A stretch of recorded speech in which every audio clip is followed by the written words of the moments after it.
উচ্চ মাধ্যমিক 2025 রাষ্ট্রবিজ্ঞান লাস্ট মিনিট সাজেশন নিয়ে আমাদের আজকের এই বিশেষ ভিডিও। আজকের এই ভিডিওতে আমি উচ্চ মাধ্যমিক রাষ্ট্রবিজ্ঞান পরীক্ষা তোমরা যারা দিতে চলেছো তাদের জন্য আমি 8 মার্কের হাতে গোনা মাত্র কয়েকটি প্রশ্ন তোমাদেরকে বলে দেব। যে প্রশ্নগুলি তোমরা যদি রেডি করে যাও তোমাদেরকে বলবো তোমরা কিন্তু 200% নিশ্চিত থাকতে পারো যে এর বাইরে আর একটাও বড় প্রশ্ন অর্থাৎ 8 মার্কের প্রশ্ন তোমাদের আর এর বাইরে কোনোটাই পড়তে হবে না। আজকের এই ভিডিওতে আমি তোমাদেরকে অধ্যায় ধরে ধরে প্রতিটি অধ্যায় থেকে গুরুত্বপূর্ণ হাতে গোনা মাত্র 2 থেকে 3টি করে প্রশ্ন বলে দেব। যে প্রশ্নগুলি তোমরা যদি করো এখান থেকে তোমরা নিশ্চিত থাকতে পারো যে এর বাইরে তোমাদেরকে আর কোনো প্রশ্নই পড়তে হবে না। তো প্রথম অধ্যায় অর্থাৎ আন্তর্জাতিক সম্পর্ক থেকে তোমরা প্রথমেই অত্যন্ত গুরুত্ব সহকারে যে প্রশ্নটা পড়বে এবছরের জন্য ভীষণ গুরুত্বপূর্ণ 1 নম্বর দাগের প্রশ্ন, ক্ষমতা কাকে বলে, ক্ষমতার উপাদানগুলি আলোচনা করো।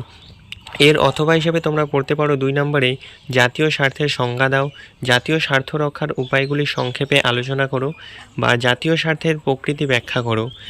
3 নম্বরে তোমরা পড়বে বিশ্বায়ন কাকে বলে, বিশ্বায়নের প্রকৃতি আলোচনা করো এবং এর বিভিন্ন রূপ পর্যালোচনা করো। তো প্রথম অধ্যায় থেকে আমি তোমাদেরকে বলবো তোমরা এই 3টি প্রশ্নের মধ্যে ক্ষমতা কাকে বলে, ক্ষমতার উপাদানগুলি আলোচনা করো। এই প্রশ্নটি তোমরা নিঃসন্দেহে অত্যন্ত গুরুত্ব সহকারে পড়বে, কারণ এই প্রশ্নটি এবার কিন্তু আসতে চলেছে। যদি এই প্রশ্ন না আসে তোমাদেরকে বলবো তোমরা তার সাথে 3 নম্বর প্রশ্ন অর্থাৎ বিশ্বায়ন এই প্রশ্ন অর্থাৎ এই দুটির মধ্যে তোমরা কিন্তু 200% নিশ্চিত থাকতে পারো যে একটি প্রশ্ন আসবেই।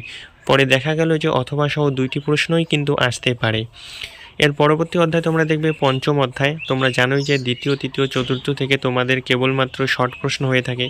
সেক্ষেত্রে বড় প্রশ্ন অর্থাৎ পঞ্চম অধ্যায় থেকে যেটি রয়েছে কয়েকটি প্রধান রাজনৈতিক মতাদর্শ।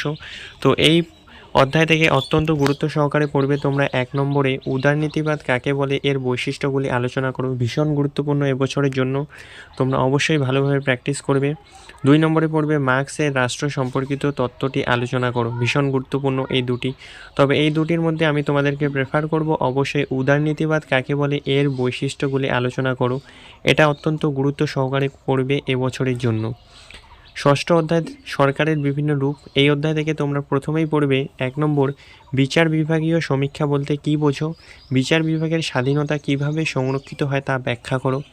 2 নম্বরে পড়বে আধুনিক রাষ্ট্রের শাসন বিভাগের অথবা বিচার বিভাগের অথবা আইন বিভাগের কার্যাবলী আলোচনা করো।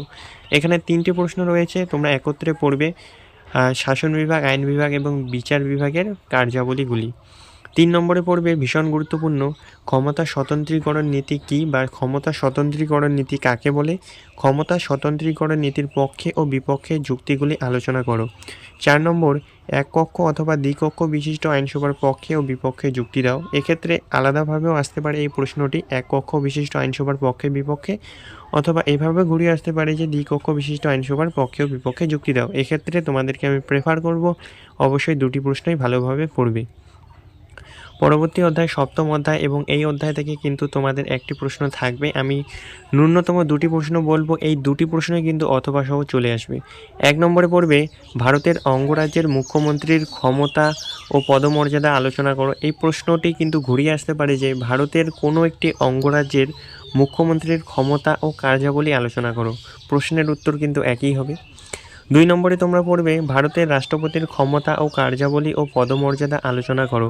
এই 2টি প্রশ্ন কিন্তু অথবা সহ আসবে 100% নিশ্চিত। সেক্ষেত্রে তোমরা যদি একটি প্রশ্ন করে যাও এক্ষেত্রে তোমাদের কিন্তু আর প্রশ্ন হাতছাড়া হওয়ার কোনো সম্ভাবনাই থাকবে না।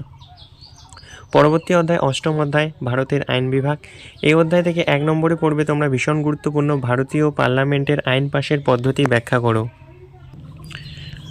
2 নম্বরে পড়বে অর্থ বিল কাকে বলে, লোকসভায় কিভাবে অর্থ বিল পাস হয়, পার্লামেন্টে বিল পাসের পদ্ধতি আলোচনা করো। ভীষণ গুরুত্বপূর্ণ এই প্রশ্নটিও। 3 নম্বরে পড়বে ভারতীয় পার্লামেন্টের ক্ষমতা ও কার্যাবলী আলোচনা করো। 4 নম্বর পশ্চিমবঙ্গের বিধানসভার অধ্যক্ষের ভূমিকা আলোচনা করো অর্থাৎ স্পিকারের ভূমিকা আলোচনা করো। নবম অধ্যায়, এই অধ্যায় থেকে মাত্র কয়েকটি বলবো। ভারতের বিচার ব্যবস্থা।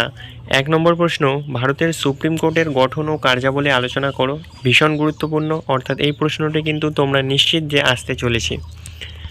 2 নম্বরে পড়বে ভারতীয় বিচার ব্যবস্থার মূল বৈশিষ্ট্যগুলি আলোচনা করো এবং 3 নম্বরে পড়বে ক্রেতা সুরক্ষা আদালত সম্বন্ধে একটি টীকা লেখো বা ক্রেতা সুরক্ষা আদালত সম্পর্কে লেখো।